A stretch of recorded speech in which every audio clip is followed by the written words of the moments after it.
Welcome, Wapham crew, guys, gals, ghouls, friends, fiends, foes, whoever may be listening beyond the Omniverse tonight. Secure your tinfoil hats, buckle down tight, and hold on loosely as we soar over the rocky tops of the La Platas on a Rocky Mountain high, get sucked into the vortex of the Four Corners, and settle down snugly at mile marker 420 in colorful Colorado. It is August, Sunday the 13th, Monday, August the 14th, for those of you across the pond and beyond. Good morning, good afternoon, and good evening to you, and welcome to We Are Paradox Media's Late Night in the Rockies. I'm your host, TessaTNT, and we are broadcasting live from the Mile High Clubhouse tonight. I'm so glad you guys could join us on this wonderfully hot and humid weekend. It has rained, so yes, it is humid. It is so hot and stimy in this office. If you see me wiping my sweat, it's because it is super hot. Don't mind my luggage. I'm just getting over some overnight security all week long. It has been a long week, but it's been a fun week. Last night was particularly fun. I finally got my camera fixed. I got my new lens. I did have a lens. Then I finally found my camera, put it all together. Come to find out, the lens was actually for a film camera instead of an SLS camera, so it wasn't digital. It wouldn't work. But yeah, I took some pretty cool pictures of the crew last night. It was pretty funny. We had Wayland and Dylan and Nova, and I can't wait to share those with you. It's going to be pretty funny, pretty epic. But if you're listening to us live right now, you may be listening to us on KPNL Radio, which you can find at KPNL Radio at kpnl-db.com. You may also find us live on eTalk Radio, which you can find on etalk.tv/radio. We're also live right now on Spreaker, which you can find under We Are Paradox Media. If you want to watch, make sure you tune into us under We Are Paradox Media at YouTube, as well as Twitch, and what is the other one? Facebook. As I said, under We Are Paradox Media. I used to do it under my page, but I came to the realization certain people don't need to know my full name, so if you know me, you know me, and generally you can find it that way, but not going to give that information out over the airwaves.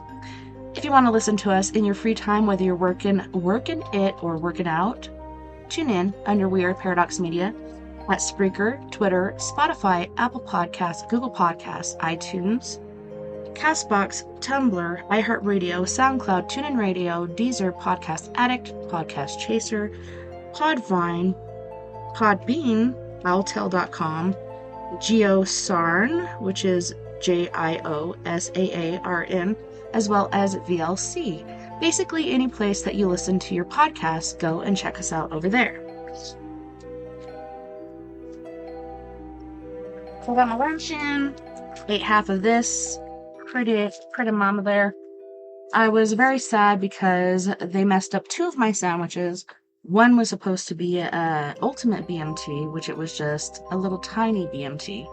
That was for my husband, and then mine was supposed to come with extra pickles, and they had no pickles at all, so I was very disappointed as far as that went. So tonight, it is story time, with me, TessaTNT, and we are going to be reading from the world's 100 Greatest Mysteries, Strange Secrets of the Past Revealed. And we've been reading on this for a while, but look, we just have a little bit of this left, so who knows? We may be able to get through this evening. And then in the very last hour, due to our listeners, I don't want to do videos in the first hour, so we're saving it for the last hour. So for those of you who are watching, we're going to do some... That's weird, I just heard a male voice come through my headphones. Weird. There's nobody but me on here, but... yeah, we're going to do some YouTube videos, Joe Rogan. It was going to be ghost stories and alien stories, but it was too long to do both, so I chose to do the alien ones. So if you're interested, please tune in for the third hour. So during this book, the first chapter we have is on Nostradamus. In an age when soothsayers and witches were routinely burned at the stake, it is somewhat amazing that a figure with a reputation of Michel de Nostradam survived to become one of the most famous and beloved men in all of Europe. Part prophet and part witch doctor, the French-born scholar, credited with saving thousands of lives during outbreaks of bubonic plague during the 16th century, achieved almost saint-like status among the masses, and went on to become a close consort to queens and kings throughout Europe. Some saw his uncanny ability to heal and foretell future events as the work of the devil. Others, however, regarded his strange powers as a special gift and sought to take advantage of it. Nostradam, or Nostradamus, as he was better known, did not start out on such a favorable footing. Born in Saint Remy, France, on December 14, 1503, he encountered considerable prejudice early on because of his Jewish ancestry. At Avignon, he learned philosophy, classical literature, history, medicine, and grammar. His special interests were herbal and folk medicine and astrology, then generally regarded as a legitimate science. He also published almanacs, which were popular items in 16th century Europe. Nostradamus's almanacs became bestsellers, filled with the usual predictions about weather and crop conditions, but also containing secret prophecies that made them wildly popular throughout France and much of Europe. When the plague struck France in the early 16th century, he stopped publishing almanacs and went to work treating patients by administering his special concoction, which was rose pills, which consisted of ground rose petals, sawdust, which is in a lot of our diets here in the United States, iris, cloves, calamus, and lignolos. He refused to bleed his patients, the customary treatment for everything from minor colds to Black Death. In 1537, plague struck the city of Agen, where the famed physician, poet, philosopher, and publisher lived with his wife and 2 children. Although he managed to save hundreds of lives, his own family perished in the epidemic. Devastated, the great healer spent the next 6 years wandering Europe, questioning his abilities and the meaning of life. And that's how it is, like when you have spiritual gifts and you're able to help so many people, and then bad things happen to you. My husband likes to make the joke of like, well, he should have saw that coming, but at the same time, your gifts are meant for other people, not so much for yourself. So a lot of us who do have gifts do suffer through such things as that. It was during this period of dark torment that Nostradamus became aware of another special gift, the power of prophecy. Retreating to his study in the dead of night, he would consult magic mirrors, divining rods, a brass bowl, and other magical instruments to conjure up visions of future events. In 1550, he published his first almanac of prophecies. The prophecies, written in a curious blend of French, Greek, Latin, and Italian, made Nostradamus a household name in Europe. Nearly 1,000 prophetic verses were written, each containing 4 lines, known as quatrains. These were arranged in 10 books called centuries. The centuries contained prophecies covering nearly the next 2,250 years, until the year 3797. Nostradamus did not reveal how he arrived at his prophecies. The best guess is that he wrote preliminary by inspiration. That is, he wrote down whatever verses came to him while working alone in his study late at night. Like most prophetic writing, Nostradamus's centuries are couched in obscure, archaic, almost unfathomable riddles, puns, anagrams, and epigrams. His most famous early prophecy, contained in stanza 35 of Century 1, apparently concerned King Henry II, though the king's name is never stated. The young lion will overcome the old one on the field of battle in a single combat. He will put out his eyes in a cage of gold. 2 fleets won, then to die a cruel death. On July 1st, 559, English King Henry was riding in a tournament against young Gabriel de Lorges, Comte de Montgomery, captain of the Scottish Guard. The lances of the 2 riders met and splintered. Montgomery dropped his shaft a second too late, and the jagged point pierced the king's gleaming gold visor and entered his left eye, killing him. That's pretty bad. Other quatrains predicted the coming of 3 antichrists. Some scholars have detected references to Napoleon, Hitler, and a third harmful world leader, not yet identified. The verse also has said to refer to the overthrow of the Shah of Iran and the rise of Saddam Hussein of Iraq. Some contemporaries saw Nostradamus' prophecies as a curse and burned him in effigy. The Catholic Church also took a dim view of the prophecies, especially when they turned out to be bad, and threatened to burn him. But one of the prophet's most powerful fans was Queen Catherine de' Medici, who not only protected him from enemies, but also required regular forecasts of her children's future. Nostradamus was said to have conjured up an angel who showed Catherine a bright and promising future for her children by looking in a mirror. The prophet fell ill in mid-1556 on July 1st.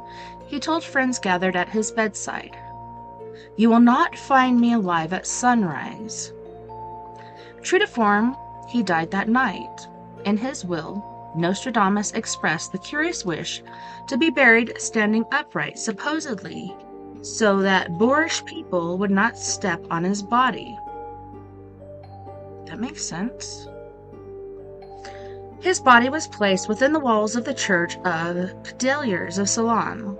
The Latin inscription on his tomb reads, "Here rest the bones of the illustrious Michael Nostradamus, alone of all mortals, judged worthy to record with his near-divine pen, under the influence of the stars, the future events of the entire world."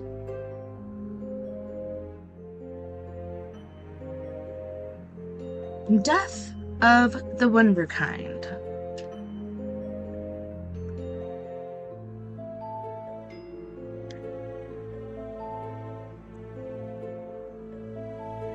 He was the wunderkind of his age. Excuse me. I have a lot of fair dust in my lungs.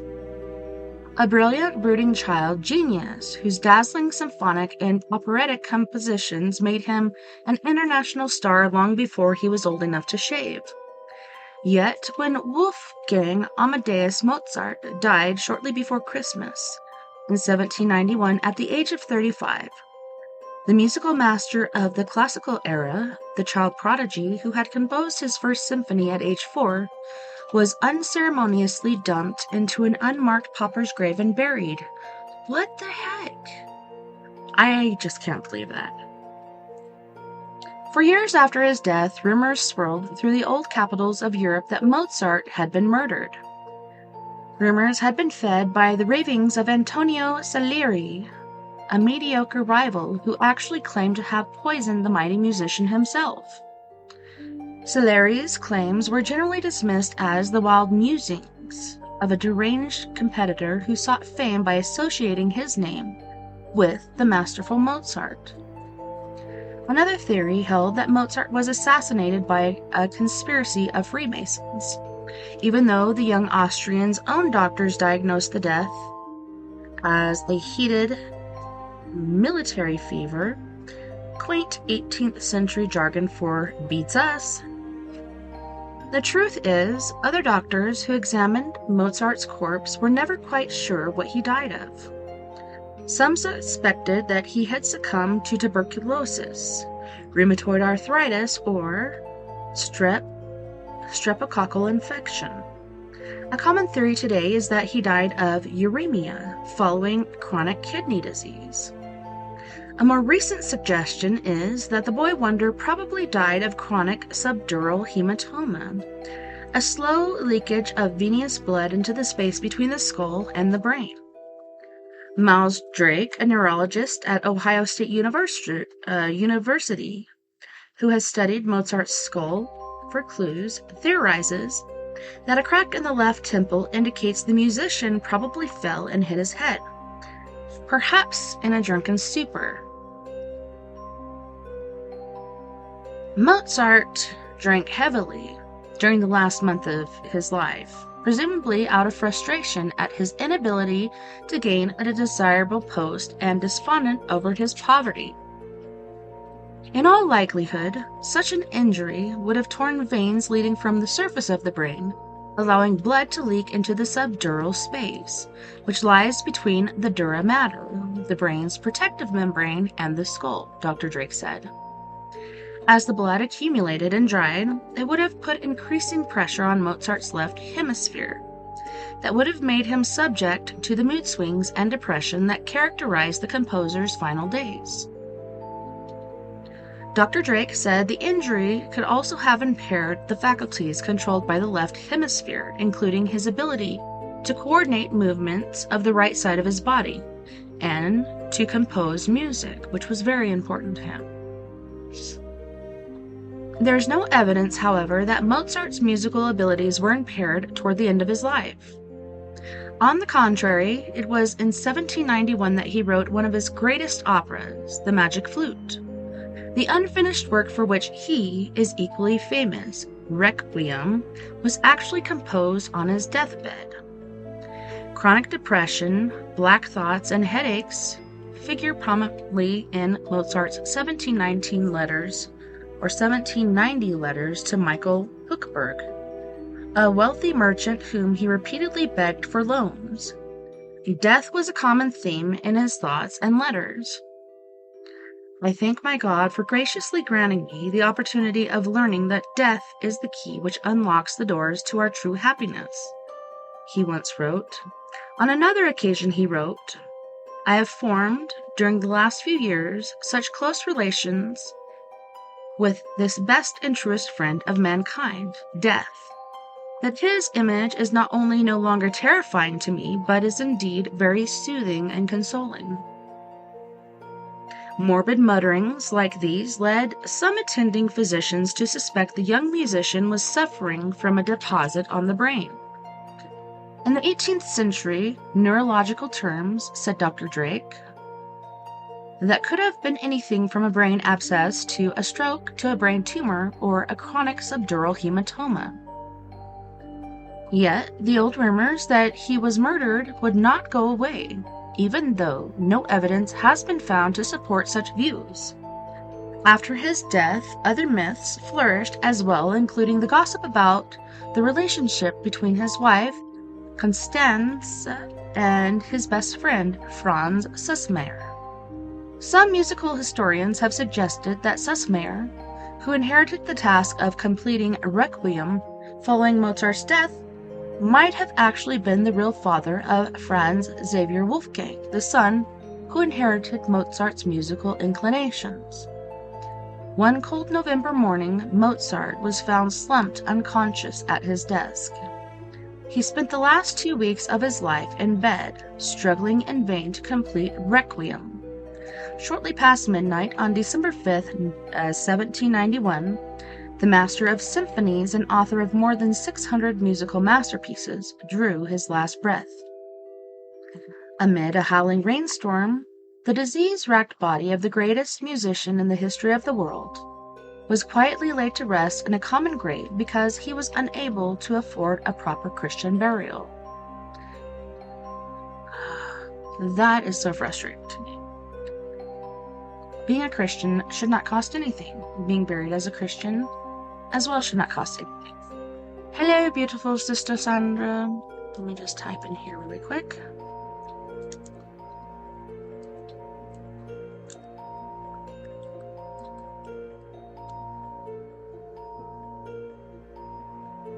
Spear of Destiny.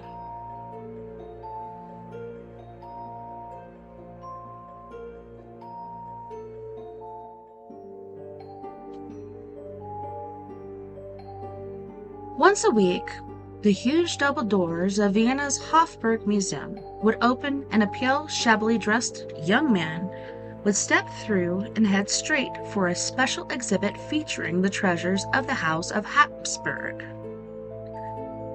There, transfixed by the glittering crowns and other jeweled displays behind the glass cases, he would often stand for hours, not moving or speaking until ushered away at closing time. Of special interest to the young visitor was one particular object, the remains of a spear, dull and black with age. According to legend, the spear point was none other than the one used by a Roman centurion named Longinus to kill Jesus as he hung on the cross. For his bloody sin, Longinus was cursed to walk the earth forever, or at least until the time of the apocalypse. The year was 1909.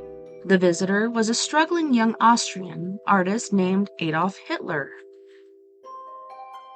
Had they just accepted his art, none of this other stuff would happen, but a lot of us have learned that things do happen for a reason, no matter how good or bad, so.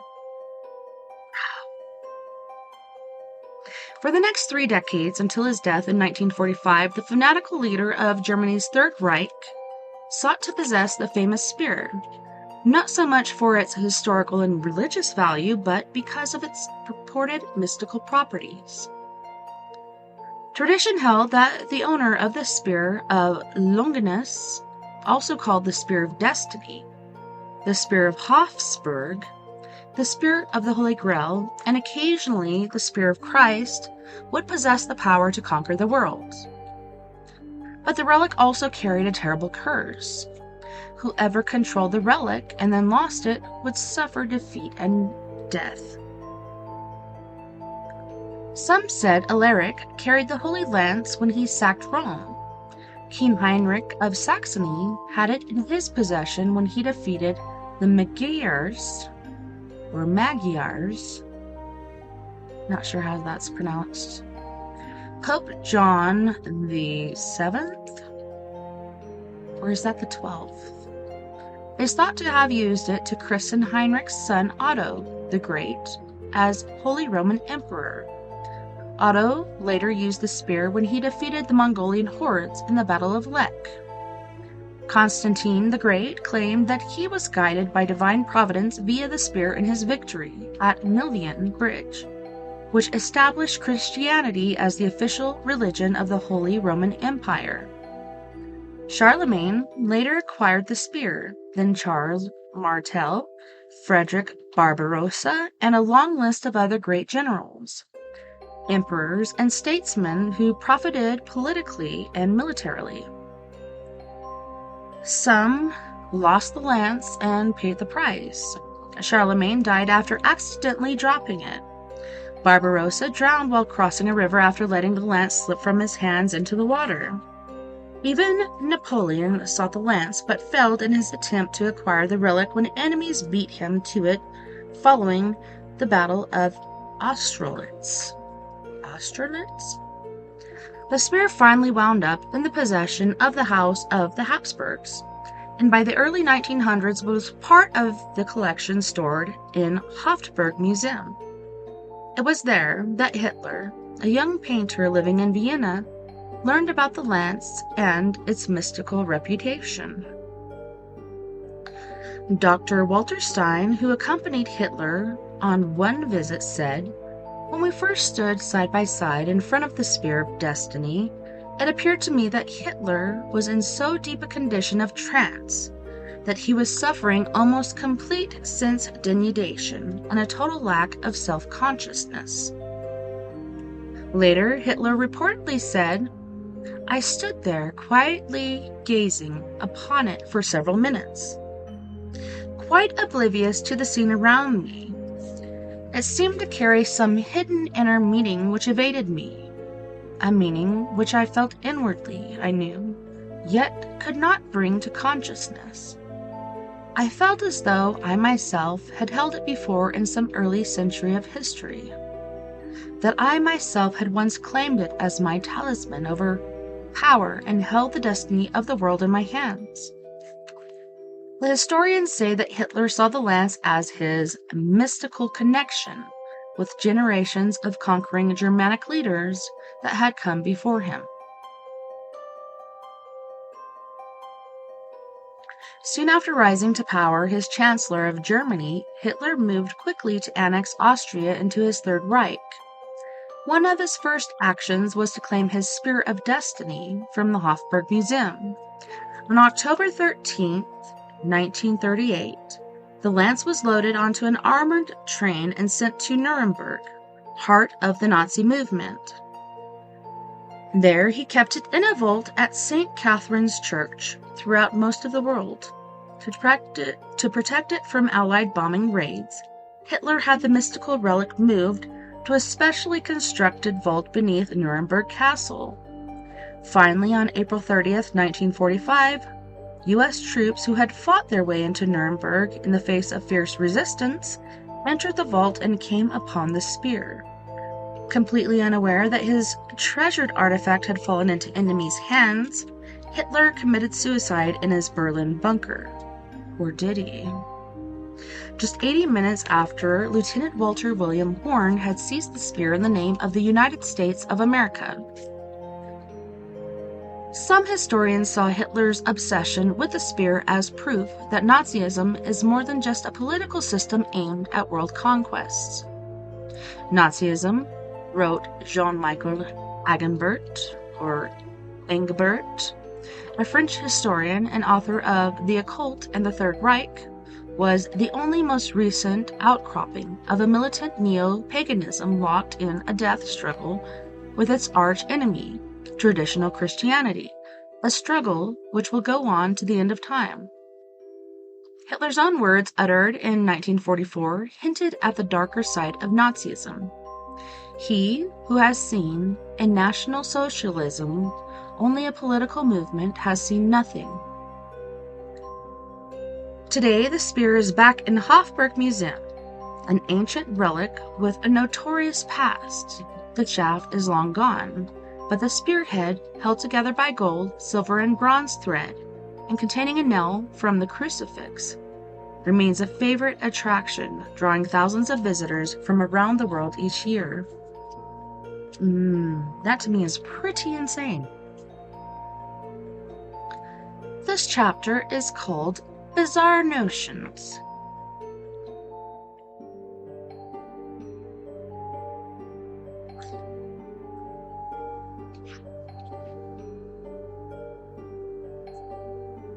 Millions of years ago, the Earth was a giant snowball.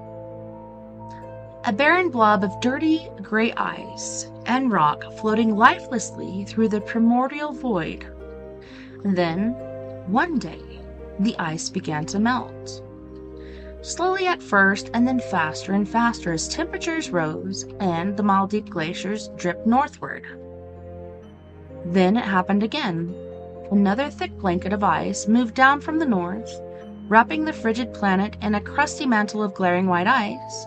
As before, the ice finally began to melt, and warmer temperatures returned. According to scientists, this freeze-thaw process repeated itself many times over the long history of Earth. And while all that was going on, budding young life forms came and went, struggling to survive the dramatic changes taking place on the young planet. Nobody knows what caused the Earth to freeze, what brought the huge sheets of ice marching down from the harsh northern realms to blanket the globe in a ghastly white pall. Nor does anybody know what caused the glaciers to finally reverse themselves, unleashing the sudden thaw that led to the evolution of complex organisms. It now seems that the first of these freeze-thaw cycles started about 2.2 billion years ago, when gargantuan glacial movements covered the northern hemisphere as far south as Panama and Costa Rica. The only forms of life on the planet then simple, single-celled microbes, probably survived by burrowing underground or under the sea and adapting to chemosynthesis rather than photosynthesis.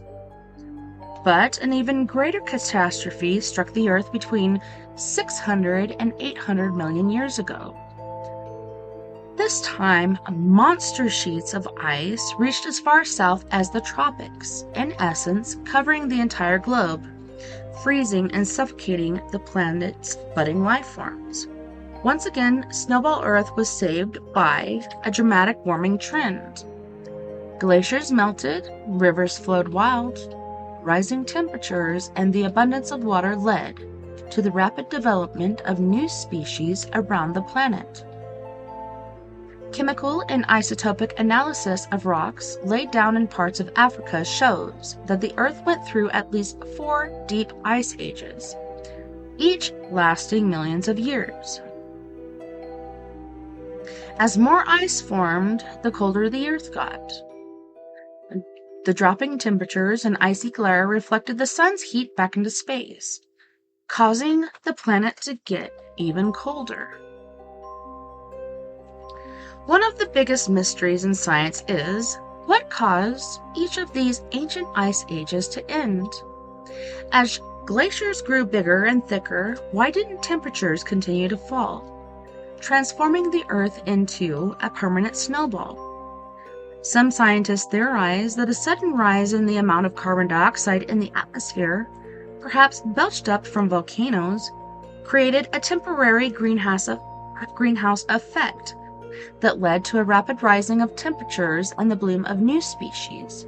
Sea-dwelling snails and worms may have hastened this process along by stirring up carbon-rich sediments in the ocean. Another theory is that overturning ocean currents release large amounts of carbon dioxide trapped on the ocean floor. According to Dr. Alan J. Kaufman, a geophysicist at Harvard University, this process would have warmed the planet significantly.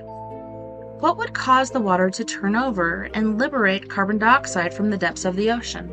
I'm not sure, but there's also a lake out there that is pretty calm, but once a year it will turn over. So what's at the bottom will turn over and go to the top.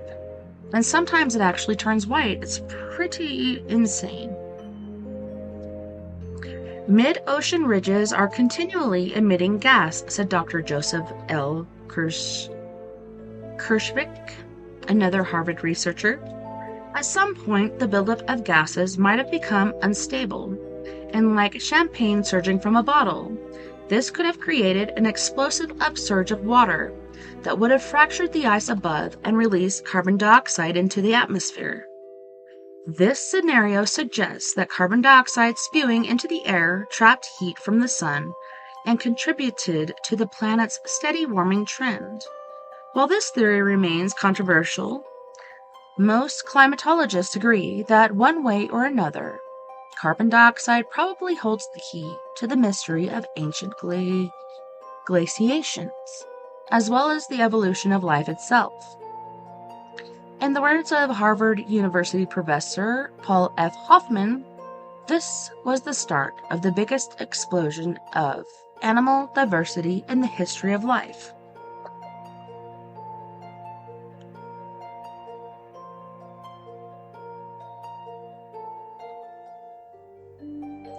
Cosmic invaders. About 65 million years ago, a huge extraterrestrial object slammed into the Earth, kicking up a global cloud of dust and debris that cloaked the world in darkness and wiped out many life forms, including dinosaurs. Could it happen again? Such a doomsday scenario seemed unthinkable, the stuff of science fiction. Now comes alarming new evidence that death-dealing asteroids and killer comets have been frequent visitors to Earth, and that a catastrophe similar to the one that annihilated the dinosaurs could happen again. Scientists who specialize in the study of asteroids say the risk of death from a cosmic strike is greater than being killed in a plane crash. Whew, thank goodness. Now I won't be afraid of planes anymore. The risk is real, admitted David Morrison, a top researcher for the National Aeronautics and Space Administration, who recently co-chaired a team of government experts investigating the peril. A report issued by the team warned that the greatest hazard posed by an asteroid strike derives from the global veil of dust injected into the atmosphere and the stratosphere. An impact would lead to worldwide crop failures and consequent mass mortality, and would threaten the survival of civilization. For ages, people gazing at the night sky have been fascinated, bewildered, and at times frightened by sudden streaks of bright light. Comets, fireballs, and other cosmic phenomenon were usually seen as divine omens or attributed to supernatural forces. Whole civilizations sometimes rose or fell based on their interpretations of celestial fireworks.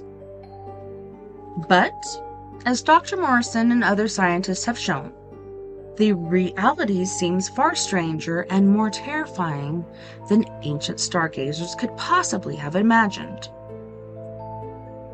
Using sophisticated land-based sensors and orbiting satellites, researchers have discovered that colossal space rocks streaking through the cosmos bear down on Earth far more frequently than previously thought. Just look at the moon. These things are flying around all the time. They're hitting, causing craters, impacts, etc. It's pretty crazy. Impacts rarely occur because they detonate upon entering the atmosphere. Should one of these monster intruders get through, however, it could be devastating. Such a strike could radically alter life on Earth as we know it, said one astronomer at the Los Alamos National Laboratory in New Mexico, which I'm pretty sure that's been shut down.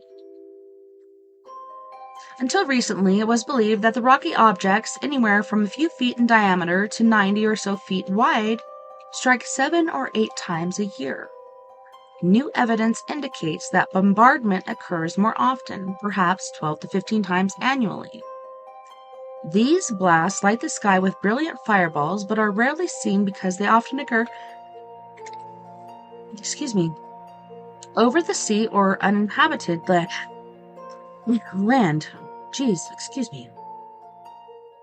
Dr. Douglas O. Revelle, a meteorologist at Los Alamos, said, "At a minimum, these cosmic intruders produce blasts as big as a nuclear warhead or 1 kiloton. Fair dust, equal to 1,000 tons of high explosive. In 1908, for example, a speeding object exploded over Siberia with a force of some 20 hydrogen bombs. The resulting shockwave flattened hundreds of square miles of forests and reverberated around the world. A similar impact thought to have occurred in Arizona about 20,000 years ago. In the 1980s, a team of astronomers proposed that the planet faces great danger from these giant cosmic intruders. Secret data released by the military after the end of the Cold War seemed to confirm those fears. In 1993 and 1994, for example, one secret information showed that Earth had sustained 136 explosions high in the atmosphere from 1975 to 1992, an average of 8 a year.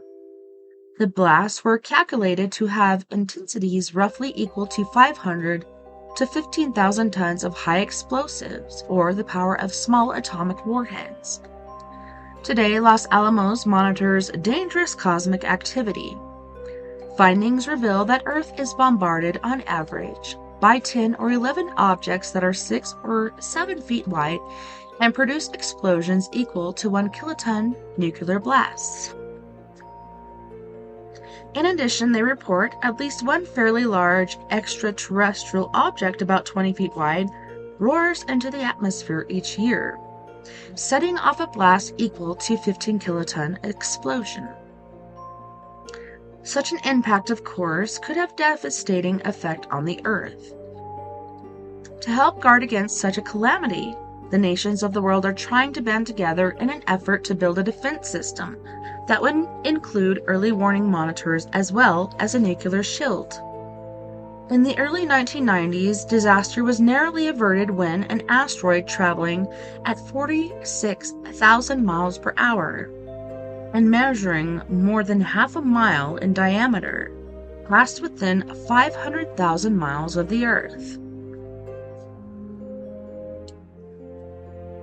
About twice the distance to the Moon. On the cosmic scale of things, that was a close call, said Henry Holt, the retired U.S. Geological Survey scientist who detected the asteroid. Had the asteroid struck, Dr. Holt said, it would have been enough to destroy a good-sized country. But had it hit the ocean, it would have created a tidal wave that would have washed over vast areas of coastal regions. This was explained by Bevan French, a scientist in NASA's Solar System Exploration Division. It would have been a very major catastrophe for which we have had no experience. Sooner or later, warn astronomers, another major asteroid will collide with Earth. When that occurs, a cataclysm never before witnessed by humans will occur. Some fear it could be the end of the world. And it's pretty amazing, as far as I've been seeing on YouTube and other places. That's generally where I go, and I'll see different videos, and then I'll see different news people putting out different news projects. Sometimes it's repetitive, just like with Maui. My heart and my prayers go out to Maui and the people there, and the death toll keeps rising. At first it was, I want to say low, but not really. It was about 60 people who had perished. These were people that were found on the streets. Now they're going to go into these homes and look and see who had died there. Unfortunately, I'm sorry, I'm trying not to sneeze. They're finding people that didn't get the warning. There was no sirens, nothing like that to tell them to evacuate. And they're saying they put these things out as far as cell phones, but a lot of cell phone towers and stuff were down. So people weren't getting the messages. And so a lot of people died in their homes, huddled in a mass, like just hugging each other and hoping this would be quick. Could you imagine, like, being with your family and that happening to you? To me, it's super catastrophic.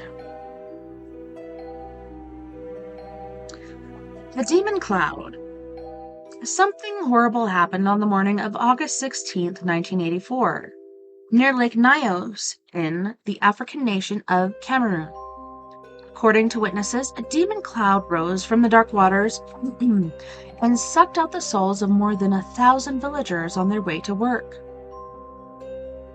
Survivors say it came dawn and struck without warning.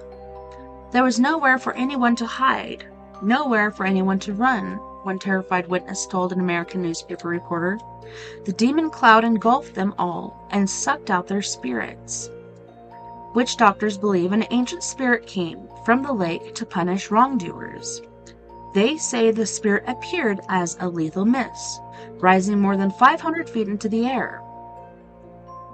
Government officials suspected terrorism was behind the deaths.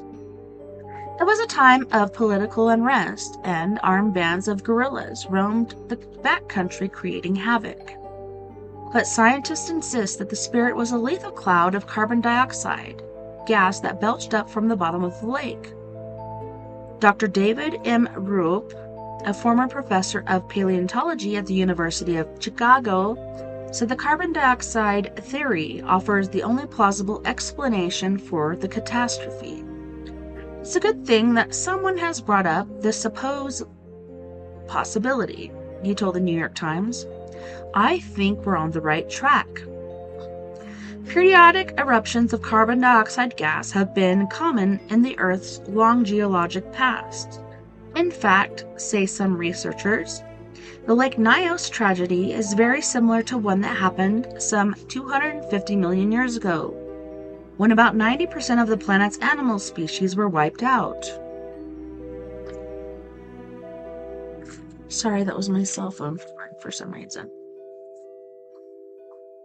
That mass extinction, which came at the end of the Permian period, is thought to have been caused by a tremendous volcanic eruption in Siberia that spewed huge amounts of dust and carbon dioxide into the air, known as the Siberian Traps eruption. That event helped reshuffle Earth's genetic deck, making way for the rise of dinosaurs in the subsequent Mesozoic era. Although carbon dioxide is a normal respiration product of animal metabolism, too much of this compound is dangerous. Dissolved in blood, carbon dioxide forms carbonic acid, which acidifies the blood. Too much causes acidosis, which can kill animals, especially maritime organisms with low metabolic rates. Few scientists suggest that carbon dioxide released into the air could have reached levels high enough to kill land animals.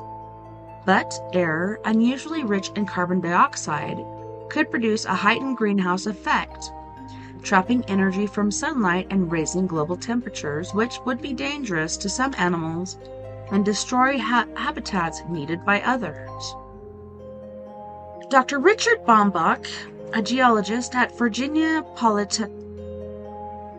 Polytechnic Institute and State University at Blacksburg, Virginia, believes that the Permian mass extinction could have been touched off by the impact of an asteroid such as the one believed to have wiped out the dinosaurs 65 million years ago.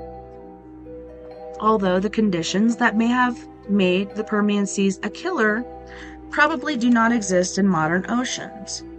Certain inland lakes with high levels of carbon dioxide dissolved in deep water pose threats to nearby people and animals. It's still a theory, but a very acceptable one at the moment, noted Dr. William C. Evans of the United States Geological Survey.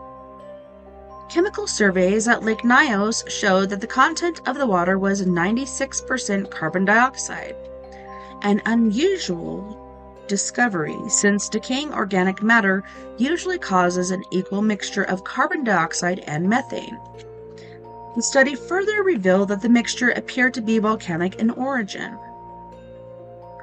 The leader of the team of investigators, Haraldur Sigurdsson of the University of Rhode Island, thought he had located the culprit at the bottom of Lake Manaum, a smoldering volcano. In Dr. Sigurdsson's mind, the volcano had perhaps belched a deadly cloud of carbon dioxide that asphyxiated the villagers. But the results of more tests didn't jibe with his history and his theory. For one thing, there was no detectable sulfur and the chlorine and fluorine content was low. If we had a burst of hot volcanic gases, the Icelandic scientist noted, these should have been high. Where had the carbon dioxide come from? Sigurdsson reasoned that rather than giving off a sudden enormous spurt, the volcano had been quietly exhaling carbon dioxide into the crater for many years, perhaps centuries. Because of the increased pressure at that depth, the water can hold much more gas than usual. The bottom layer of the lake had become supersaturated with the deadly mixture. Sigurdsson suspects that, just before midnight on August 15th, an earthquake triggered a landslide that caused Manaum's waters to turn over and allowed the pressurized water to escape. The result of the runaway pressure decrease was powerful enough to cause a 15-foot wave, noted Sigurdsson, adding that the possibility of an even larger disaster scuttled an energy project at volcanic Lake Kivu in East Africa in 1970s. Today, more than a decade after Manaum expelled its killer cloud, the people of the region worry if the demon cloud will come again. Scientists share their concern. Some fear that one dark night, when the wind is still and there is a low rumble in the earth, Cameroon's killer lake may strike again. Bum, bum, ba-dum. Well, on that note, boys and girls, we do have to go to our second music break. On this break, we have Miss Mia Savage with her band Antidote for Savages, and she's going to be singing Your Skeleton, Our New Reality, Let Me Be Your Home, and Lemurian Crypto. You guys don't go anywhere. We'll be right back after this music break.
You're mine. You're mine. You're mine.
savings account. Just a choice right now between fear and love.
Just a choice right now between fear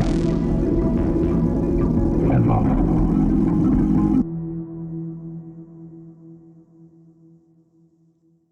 Welcome back, everyone. Thank you so much for joining me this evening on We Are Paradox Media's Late Night in the Rockies. This camera is a little low. I just changed it, but it's not showing. So let's see. So we did a story time with me, TessaTNT, during the first 2 hours. Now we're going to do some creepy ass videos. And the videos I have to share with you are from one of my favorite podcasters, Joe Rogan.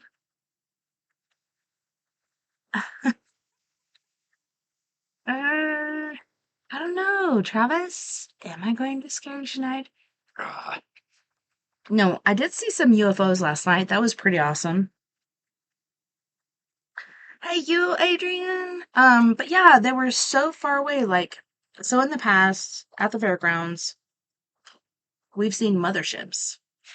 And these are huge extraterrestrial spacecraft. That to me was amazeballs. But seriously, this year I just saw a little tiny guy, and we're looking up and we're seeing all these meteorites flying everywhere, and it's pretty epic as far as like heavenly space. It's so beautiful. It was so clear. I'm saying, let's see. Friday night, it got a little cloudy. It rained. Saturday night, it was clearer. Every night before that was very clear. Yeah. Yes, I'm going to scare you. Okay, so I also have to say, Travis, if you want to talk about scary shits, me and my daughter, night one, we're just fine. Fine. Nothing going on, but night two, I think they get comfortable with us, and so they start like popping up all around us. So we're both like seeing out of our peripherals a man standing there or somebody like moving around, and then you look and you see it for a second, then it's gone. That's how it generally goes at the fairgrounds. I even had one like bam, like hit into the side of my car. And I'm like, okay, that's Vern. Vern's here. He's fucking with me, whatever. It wasn't Vern. It was the shadow guy. But yes, let me present this to you. I'm going to share, not slides, video photo. Nope, that's not it.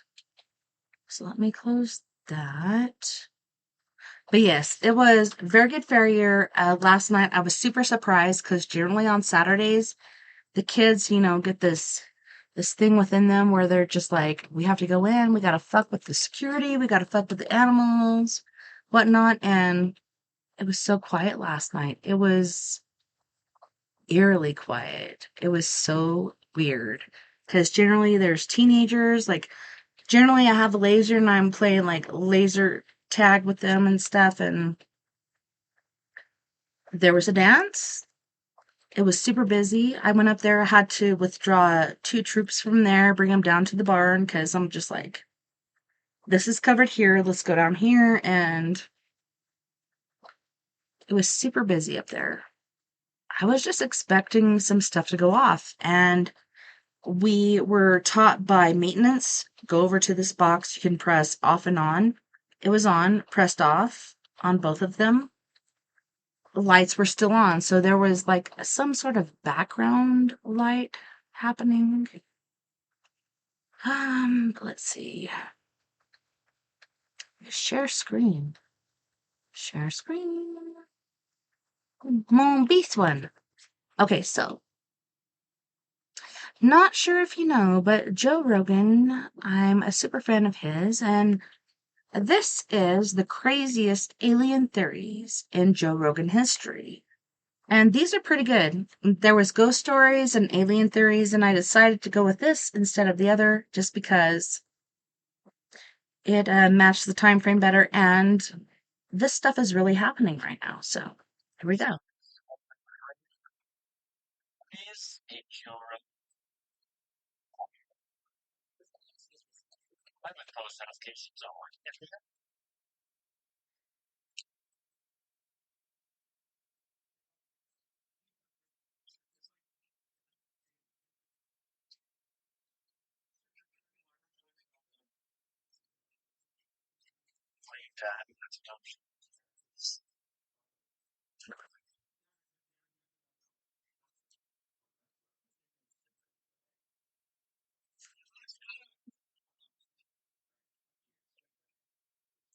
Post Malone in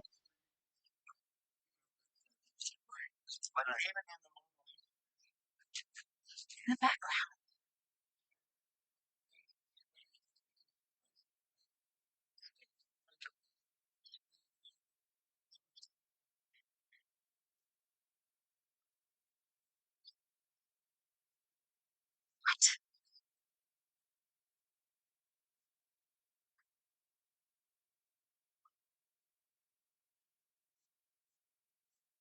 Hmm.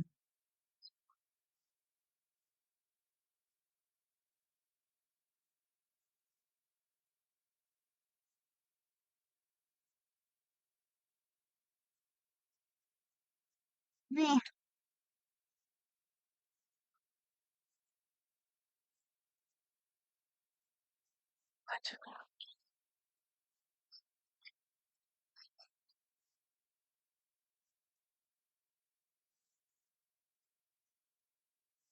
Hmm.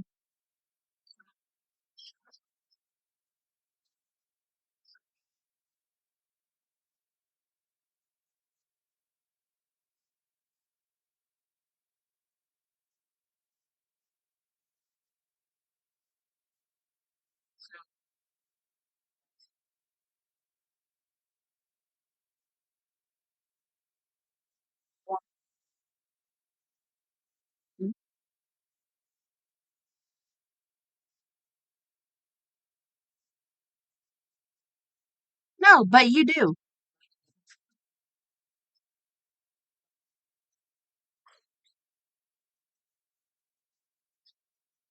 Unique.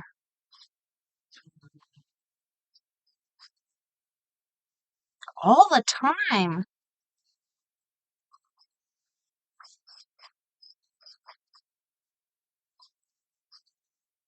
I'm telling you, all the time. Okay? All the time.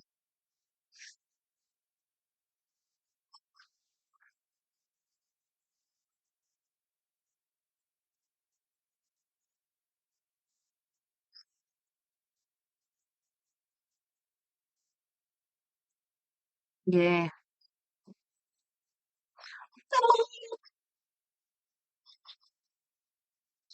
Turkeys with their heads cut off. They don't know what to do.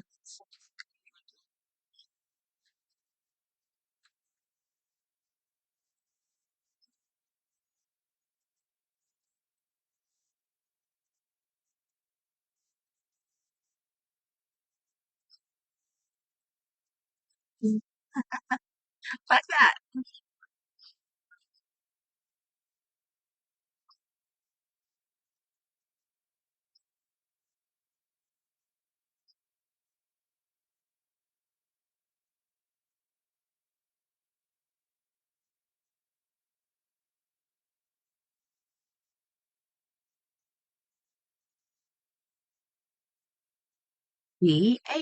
Bananas.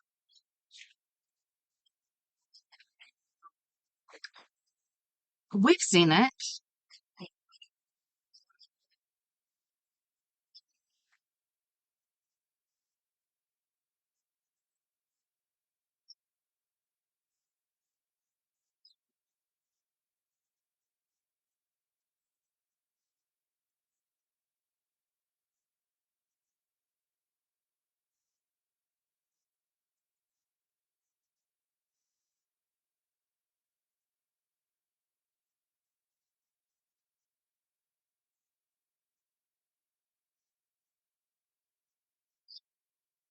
Yeah. UFOs, we got aliens. Hmm.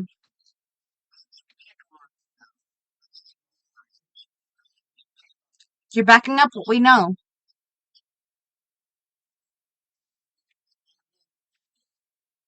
I love you, Post Malone.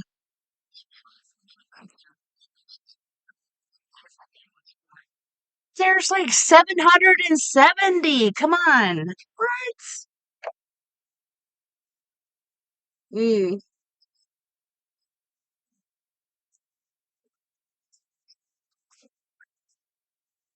You have to be crazy to get elected.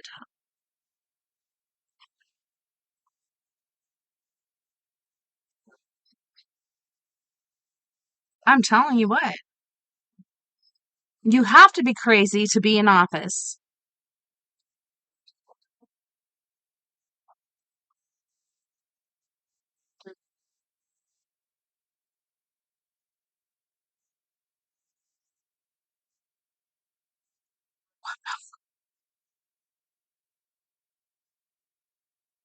When's your next drink?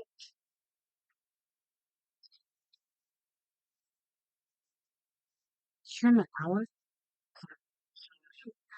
About 45 minutes. Oh, I'm doing the show. alright, I'll watch TV with Lily instead of having my shorts on. Just gonna let me out like 45 minutes.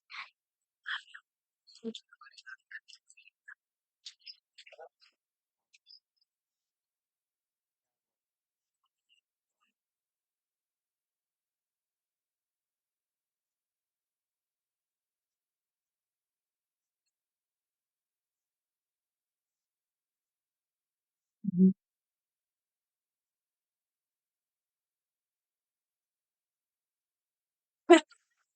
Can you please clarify?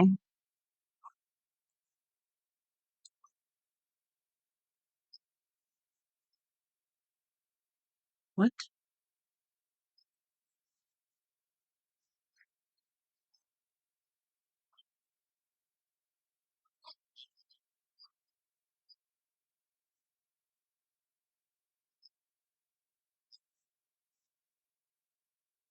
I believe you do. Hmm.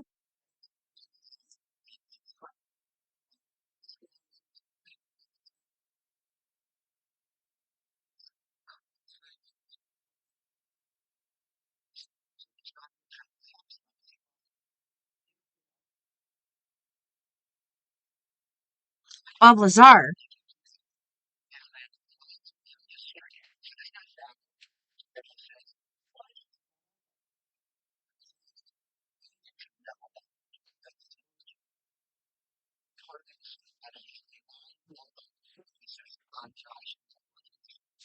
Yeah.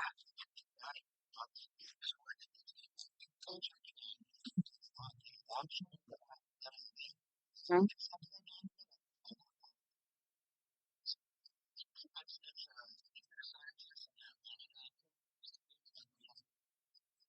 Mhm.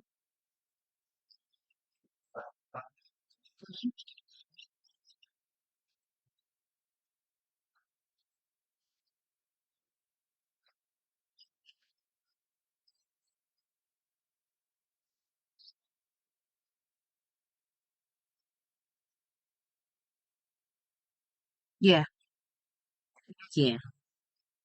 He did. He did own it.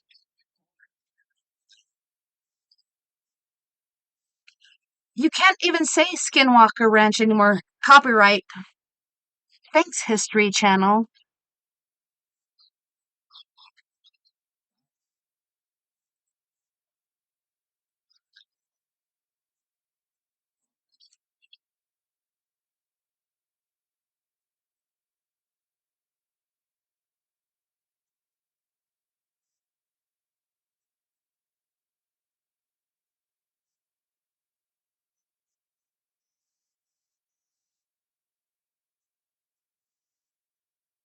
Bob Lazar.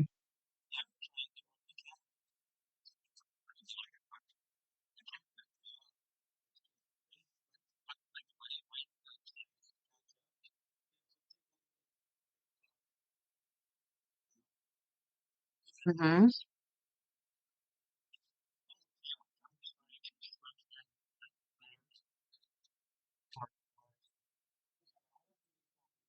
Definitely. They know. They know. Like Bob Lazar. Peek through windows.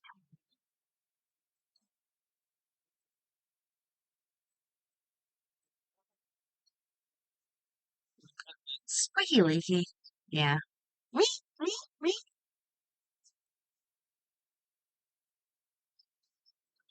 Oh, freaking government, dude. Illuminati? What? Who is it?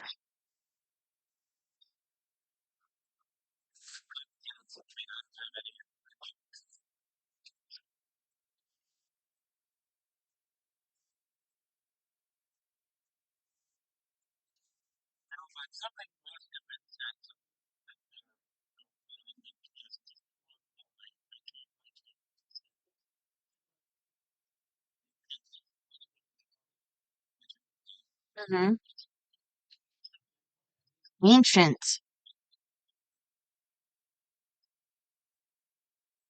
Whoa.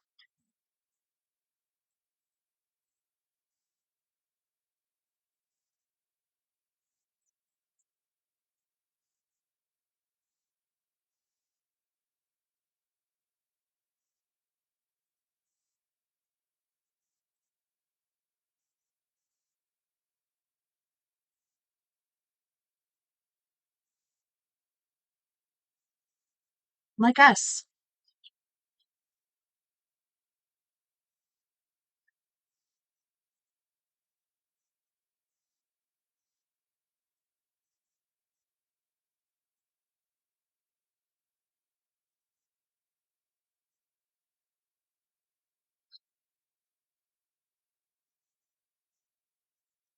Military conventional does not compute.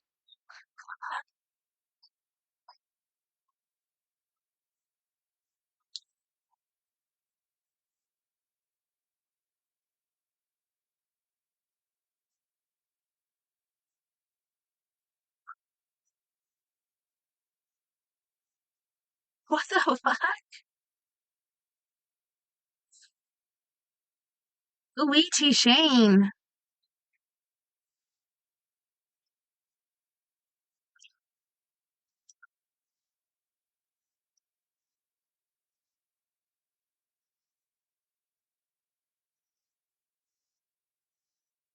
Hmm. Hmm.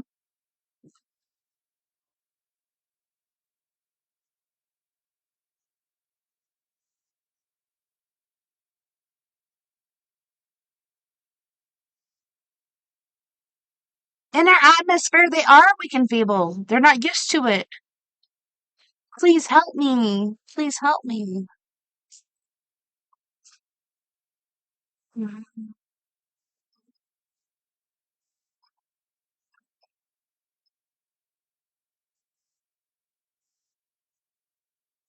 He's scared. He's hurt.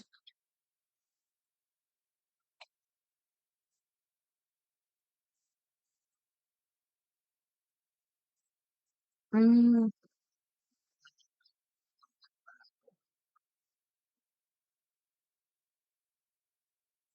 it's you don't have to speak to get the messages. Hmm. Yes.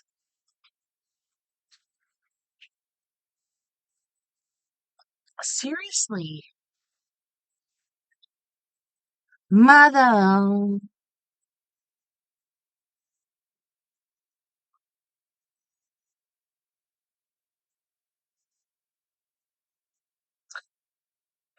Come, million man.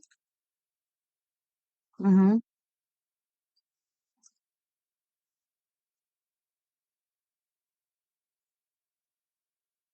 But no, not gonna do it.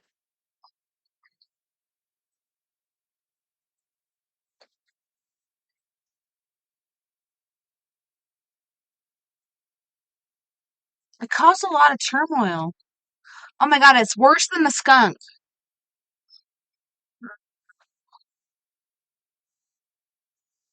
It's very putrid. Yeah. Ooh, T-Shane.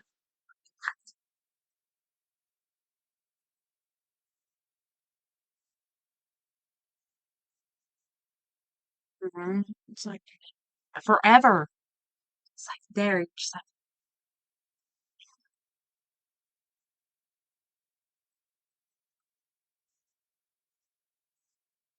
tell you what,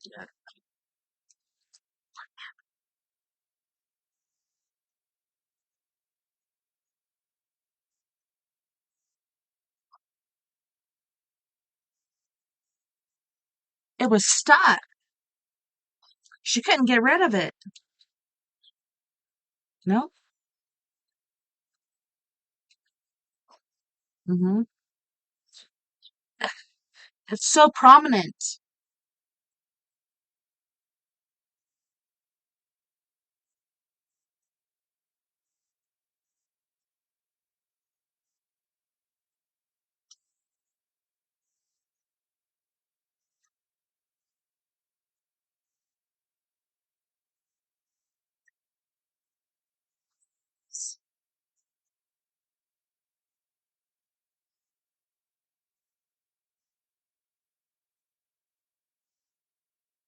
No, no, no, no, no.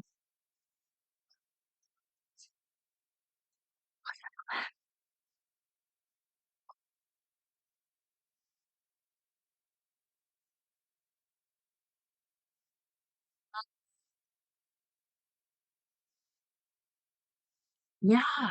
Seriously. This is unreal.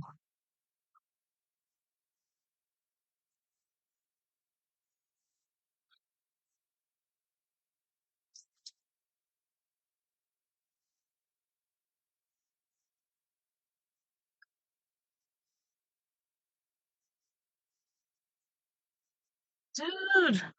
Every time he whispers, it trips me out.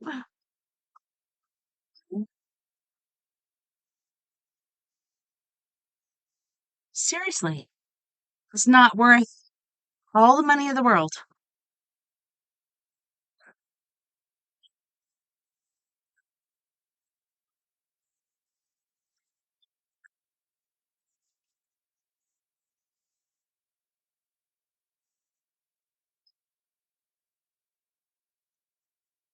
What do you think? Yeah, that stinky ass body infiltrating his nostrils. Oh,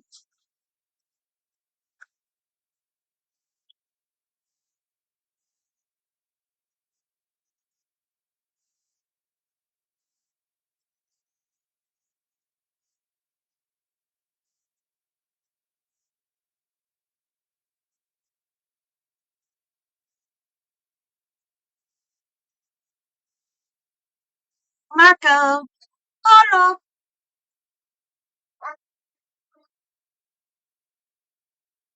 I'm telling you.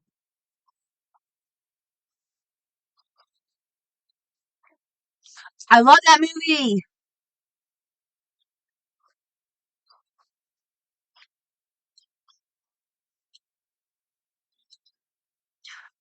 They don't want to collude with us. They want to be in the ocean, away from us. Yeah.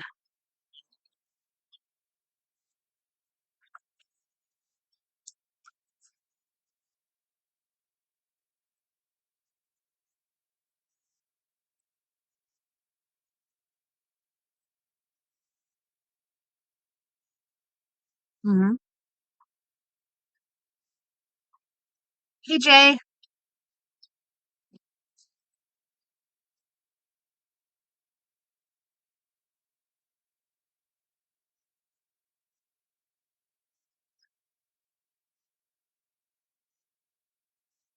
I'm telling you. Right?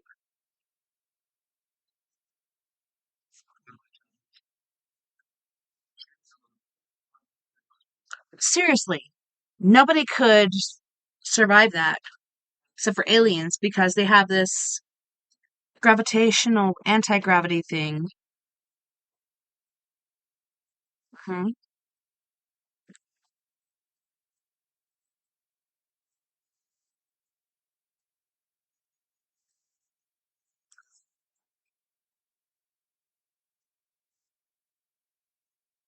You know,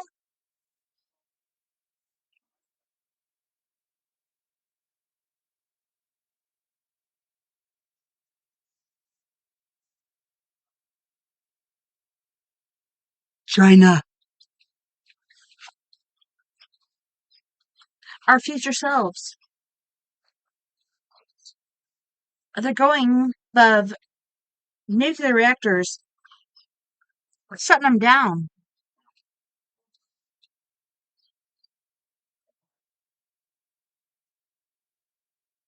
Yes. Ay, ay, ay.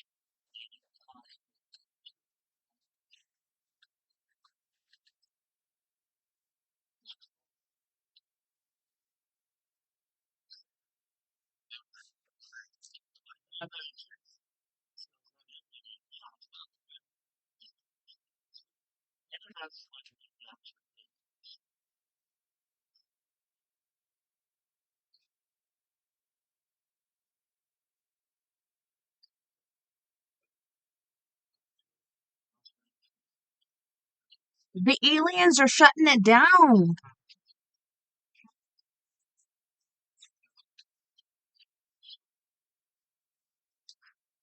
Dude, they shut down the nuclear reactors.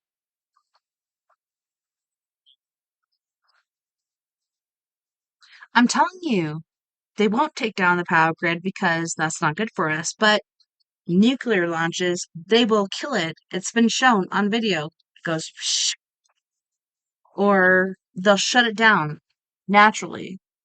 Yeah, we have control. We're going to take control of this.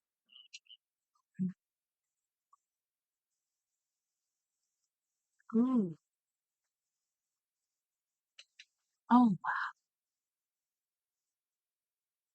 Miss Jackson, if you nasty.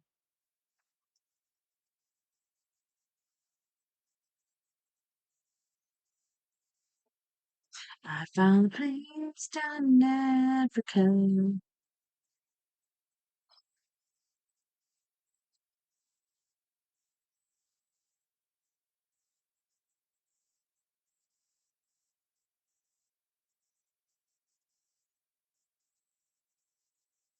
Yeah, you lost out, dude.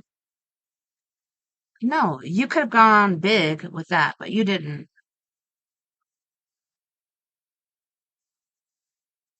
Hmm?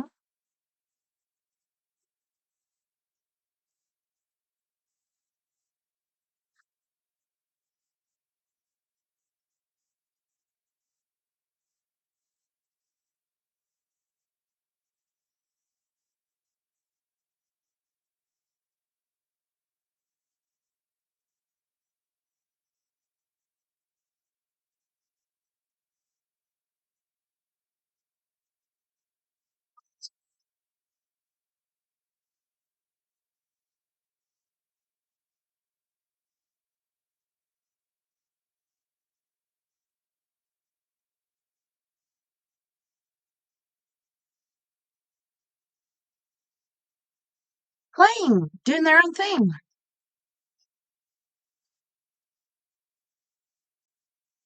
They even have pictures where these beings are in the background. They're like doing selfies. They're like, check it out. Like, we're taking selfies with aliens. There's pictures out there. It's amazing. It's like, is that somebody in a costume or it is very compelling. And children are so pure and honest. Yeah.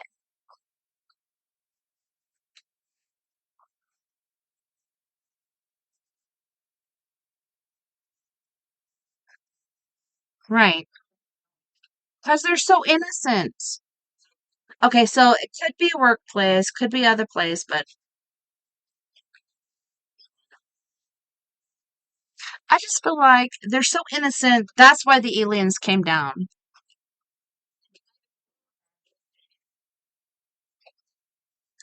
I feel like trying to stop this. Stop screen. What?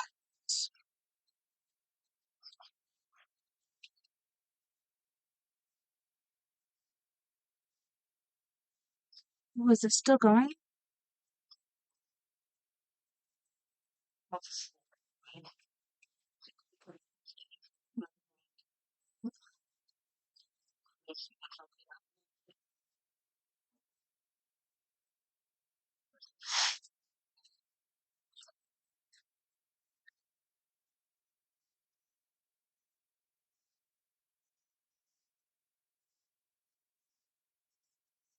What are you doing? He's in there.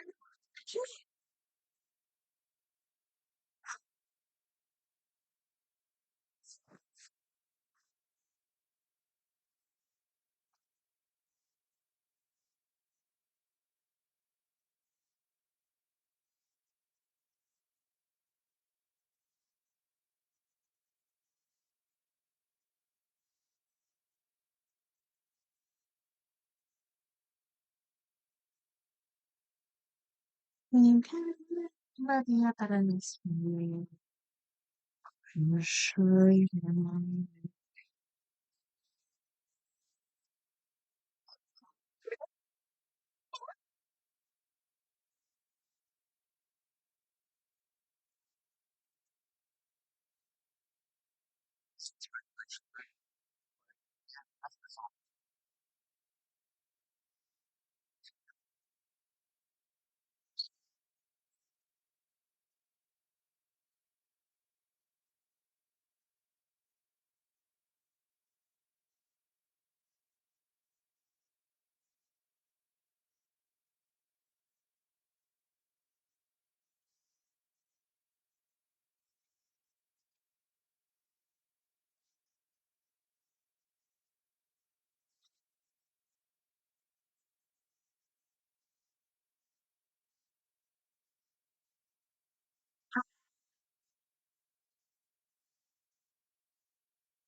the French Space Agency comes through channels where if people reported something that's found to be untrue, they are going to be called by the police.